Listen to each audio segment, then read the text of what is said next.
ازيكم عاملين ايه؟ يا رب تكونوا بخير وفي احسن حال. وحشتوني قوي من الفيديو اللي فات.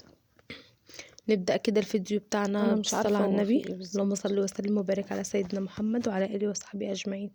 كل سنة وانتم طيبين وتعالى عليكم الأيام بخير والأيام الكريمة دي تتعاد عنا السنة الجاية إن شاء الله بصحة وسلام، وتيجي عنا واحنا كلنا مبسوطين وفرحانين، وما يكونش حد فينا عنده أي كرب إن شاء الله. نبدأ بالفيديو كده. طبعا أنا مش عارفة الملاية طالعة إن هي لونها أصفر، بس هي مش أصفر خالص، هي لونها اللي هو اللون الليموني اللي هو مخضر ده. دي اللي صفرة ماشي أوكي، عشان محدش يقول ده هي ما شلتيش الملاية. لا، شلت الملاية. والفرق بين الملاية دي والملاية التانية ان الملاية التانية عليها الرسمة من فوق ودي عليها الرسمة من الجنب. طبعا كلهم سادة. انا بحب افرش في الشتاء الملايات السادة عشان لما بفرش حاجة فوقها تبقى منقوشة، فمش بتبقى اصلا كده كده باينة. اما في الصيف بقى المنقوش بقى وكده. طبعا دوت بقى روتين التلج. جو ساقعة ساقعة ساقعة ساقعة. هو في ايه يا جماعة؟ الشتاء بادئ اليومين دول معانا ولا ايه؟ هو ما كانش جه اليومين اللي فاتوا؟ لسه فاكر ولا ايه يعني؟ المهم كده بدأت عملت السراير وفرشت المفرش القطيفة دوت. قمت لقيت الجو تلج، قلت لا مش بده، لازم نفرش المفرش القطيفة دوت بيدفي بصراحة. فقلت ايه نطلعه كده ونفرشه. قلت بقى ايه، كنت شايلة المفارش اللي هي البيضة دي بتاعت التسريحة وكنت غسلاها. قلت بقى ايه اجيبها افرشها. مش لازم يعني يكون عندنا مناسبة عشان نغسل حاجتنا ولا الكلام دوت.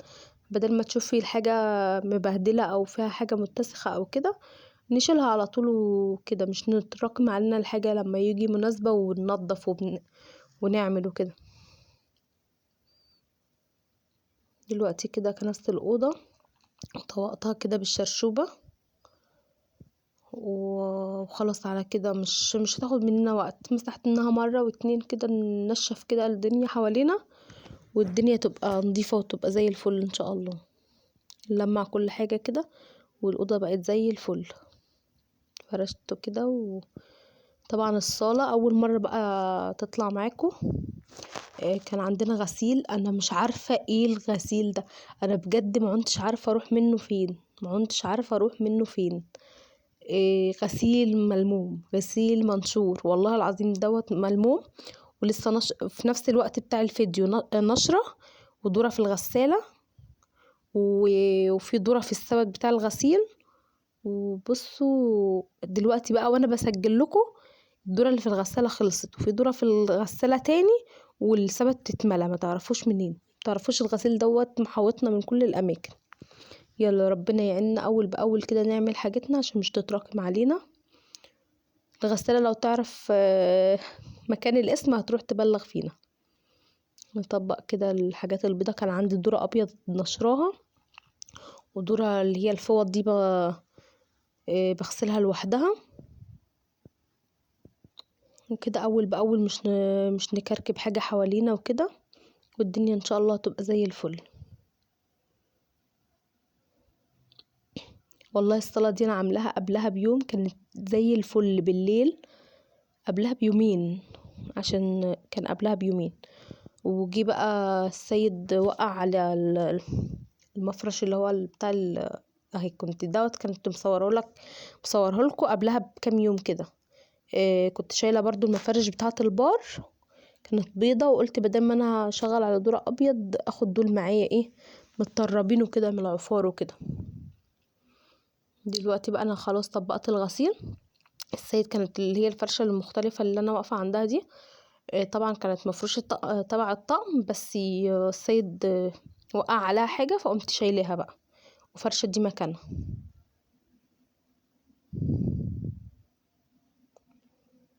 بصراحة بيحافظوا على الصالون شوية، مش كتير يعني بيحافظوا شوية.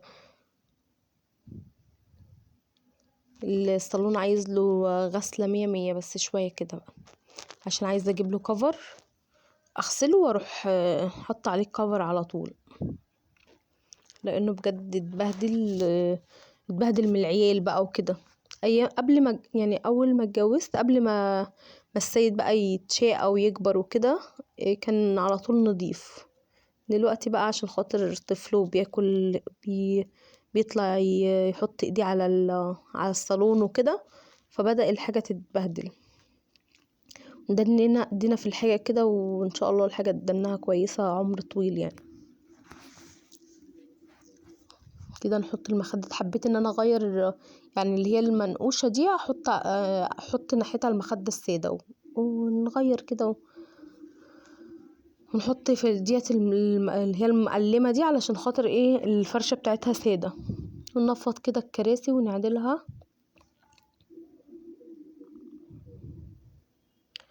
انتوا عاملين ايه بقى؟ وحشتوني قوي، وكومنتاتكم بقى فين؟ كل مرة اقول لكم الكومنتات بقى وكده، شجعوني. طبعا لو مش انتوا شجعتوني مين هيشجعني؟ يعني اهلي وناسي يعني. الكاميرا هنا اتقلبت بقى، انتوا قلبوا معاكم التليفون بقى، عشان خاطر ايه انا مش عارفة اعدلها خالص. كنت اول مرة ان انا اصور نفسي. كان جوزي في الشغل وما كانش في حد يصورني، فقلت بقى ايه الدنيا متبهدلة، ومش هستنى ان لما حد يجي عشان اعمل الحتة وكده. فقلت اتصرف مع نفسي كده، واعرف احاول اصور نفسي يعني.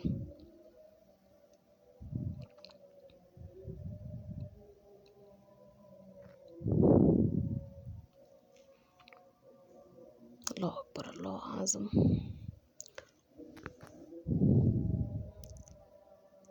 دلوقتي بقى هنلمع البار، نلمع الازاز كده والمراية وكله، ونفرش بقى الحاجات اللي احنا كنا شايلينها. بصراحة لما بتبقي شايلة الفرشة من على عامة اي فرشة، لما بتكوني شايلة مثلا السجاد، لما بتكوني شايلة المفارش اللي على الصالون، في اي حاجة بتلاقي الدنيا تحسها ان هي كلها متطربة. هنا كنا لسه جايبين علبة مناديل، قلت افضيها كده في العلبة بتاعتها. متنسوش يا جماعة الكومنتات واللايكات بقى، انا شايفة مشاهدة كتير وما فين اللايكات؟ وانتوا بتشوفوا الفيديو كده اعملوا لايك، مش تنسوا بقى اللايك.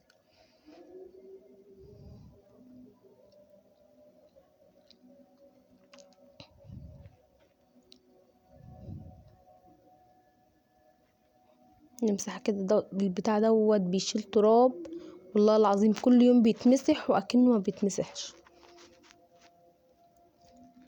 كل اللي ايده فيها حاجة بيروح حاططها عليه، على طول مكركب. على قد بقى ما بنقدر بنلم الدنيا حوالينا كده، وربنا يدينا الصحة والعافية ان شاء الله. نكنس بقى الارض كده، نجيب من تحت الكراسي، من بين الكراسي كده، عشان الدنيا تكون ايه متظبطة معانا اول باول كده. مش نستنى بقى دخلة رمضان هنكركب على رمضان، لا هنكركب على العيد، لا يبقى ادينا في الحاجة. في كركبة برضو يعني على العيد وكده، بس طبعا الجو ساقعة ومعانا اطفال وكده، فما ينفعش ان انا ايه اكركب كله مرة واحدة والدنيا تتبهدل معانا يعني. هو انا ممكن اعمل مثلا المطبخ قبل رمضان، وبقى في رمضان حاجة حاجة كده ايه، نشوف الدنيا هي يعني الشقة نظيفة وكل حاجة، انتوا شايفين الشقة نظيفة وكده، بس ايه اللي هو نعمل بقى الحتت اللي مش باينة، اللي هو تحت السراير مثلا نشوف من تحت السراير، حيطان متلحمسة مثلا نمسحها، وان شاء الله الدنيا تتلم معانا من غير ما ايه ما العيال تتعب، ومن غير ما العيال يحصل لها حاجة يعني. كده مسحنا الارض، حطينا في الجردل دوت حبة اريال كده وحبة كلور، ونمسح الارض كده ونخليها زي الفل. والله هي في ثانية الدنيا بقت حلوة. بس طبعا انتوا شايفين الفيديو قدامكم 10 دقايق ولا 11 دقيقة، بس طبعا مع العيال بقى وكده، الفيديو ده اصلا كان ساعة غير ما كنت بفصل الكاميرا وارجع اشغلها تاني. فربنا يعيننا ويقوينا يا رب. قولولي بقى تفطروا اول يوم رمضان عند مين؟ معزومين عند مين؟ كل واحدة هتقولي بقى معزومة عند مين اول يوم رمضان. احنا بقى بنفطر عند حماتي، ربنا يديها الصحة والعافية يا رب.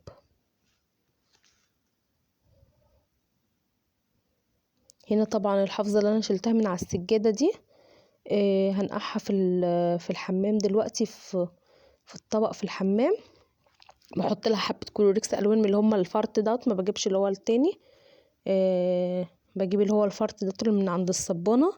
تحط حبة كلوريكس الوان وحبة اريال وتدوبيهم في المية الاول وبعدين تحطيها فيها، تسيبيها لتاني يوم بالليل مثلا، تسيبيها 24 ساعة منقوعة كده، وتطلع عليها بقى تديها علقة تمام برجليكي، وبعد كده ترجعي تشطفيها وتنقعها مرة كمان، تبقى زي الفل. عشان انا بخاف احطها في الغسالة لانها تقيلة. وكده الدنيا بقت زي الفل، والفيديو خلص وباي.